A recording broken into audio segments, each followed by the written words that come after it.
I have decided to object to 6 of the 159 articles of the statutory law of the Special Jurisdiction for Peace for reasons of inconvenience, and to invite the Congress of the Republic to discuss them constructively.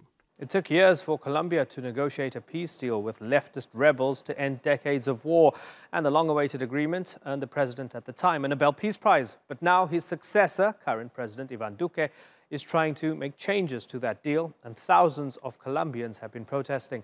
For instance, Duque opposes the tribunal set up to investigate war crimes. Duque has criticized it for being too lenient on rebel commanders accused of atrocities and says they need tougher sentences. But demonstrators say the president risks damaging the entire peace process. So, is this an attempt to unravel peace in Colombia? Well, to discuss this, I'm joined from Bogotá by Maria Fernanda Cabal. She's a senator with the ruling Democratic Center Party. And we have journalist and writer Richard McColl, who's also the host of the radio show Colombia Calling. I thank you both for joining us on the Newsmakers. Maria, let me start with you. So, is your president, Ivan Duque, trying to rip up the peace deal? No. What he's trying is to fit the legislation, because all these 6 objections are confusing how the application is going to be made. For example, let me tell you, in the original act, which is the legislative act, one of these objections say that the Farc, as victimaries, they have to repair the victims. And in the development of this statutory law, it says that the state has to repair the victims. It means the nation. So how come the victims are going to pay for the repair? That's just an action to fit what it says regarding and what was written originally in the peace accord. And one of each of these 6 objections are exactly the same. They are just trying to fit and try to avoid impunity. Okay, so Richard McColl, what they're saying is they just want to address issues of accountability and justice or lack of justice. They don't want to unravel everything, but they want a proper justice. This is what Duque has been saying, and he said it on the campaign trail, and this is why the majority of Colombians elected him. Isn't that a fair point? Well, yes, there's certain things that need to be unraveled in that statement. President Duque has a very weak mandate at the moment. He's got a minority in Congress, and so he's looking to appeal to his base and his supporters ahead of the 2019 regional election, so later on this year. Also, he wants to be seen as a president that has a reform agenda, but basically he'll go down as the president who's opposing the peace process. The 6 items that have been brought up for consideration to exclude sexual crimes, to clarify the extradition process, allow simultaneous investigations in Colombia's normal courts, go a long way to undermining an agreement that was signed off and has been in practice for 2 years. Why would anyone, and we're looking at 10,000, more or less 10,000 guerrillas who have agreed to go before the tribunal and 2,000 members of the military. If sentencing provisions are increased, why would they want to go before this? Yeah, and I'm looking at the pictures here, Maria. One of those figures at the front of the march is Senator Lozada, former Farc urban commander, now sits in the Senate.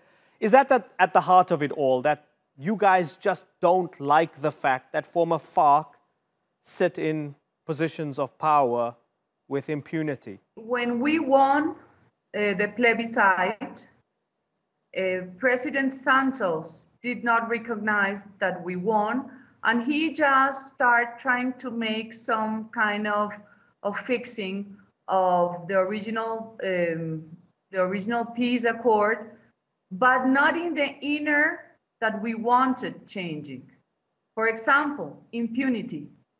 For us, it's disgusting to see all these human rights violators speaking in Congress. They don't have any piece of compassion with their victims. They have not tell any truth to anyone. But They isn't have that, not get... Maria, I'm sorry to interrupt you, right? And this is, and I apologize for being rude, but the point that Richard made, peace has held for 2 years. So there's half a century of war.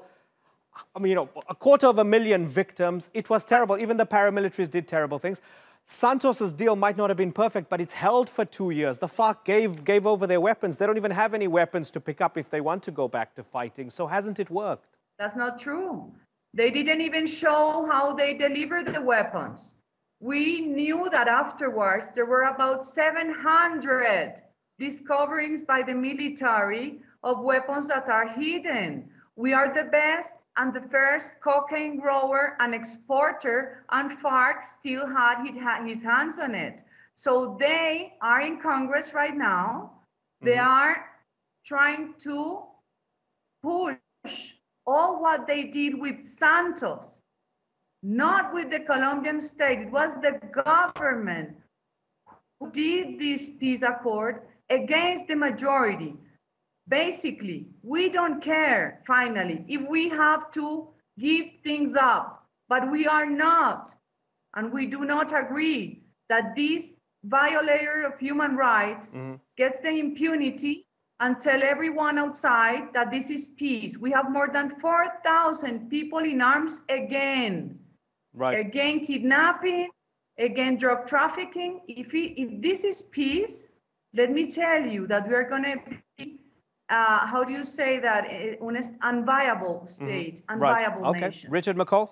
Let's not forget at this moment, of course, the special jurisdiction that President Duque is trying to delay and, of course, starve of its legitimacy has acted as a voice for the ethnic minorities in Colombia that have been disproportionately impacted by decades of conflict. This was an opportunity for them to access a measure of justice. We're talking about the Afro-Colombian communities, we're talking about indigenous communities, farming communities, things that are going on at this moment, democratic protests in favor of peace, in favor of more recognition of their situation as victims. You say they're rising up against this government, as I mentioned previously.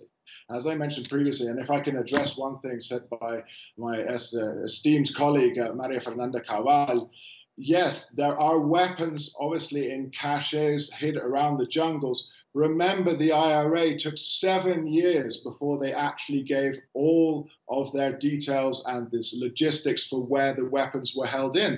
It's a security blanket, unfortunate as it is, but it's a security blanket for every guerrilla group and insurgent group out there. We just need to look at every different conflict resolution, and we can see that it's been done.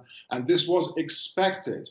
Now, curiously, changing the subject somewhat, there have been no polls showing President Duque's approval rating since March the 7th.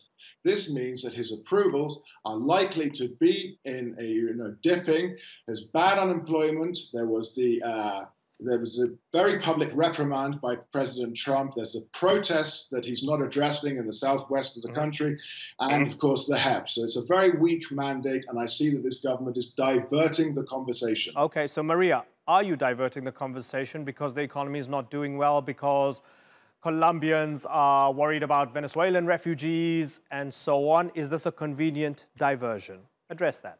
The economy is worse day by day because we inherited a horrible government from Juan Manuel Santos. He gave money to everyone.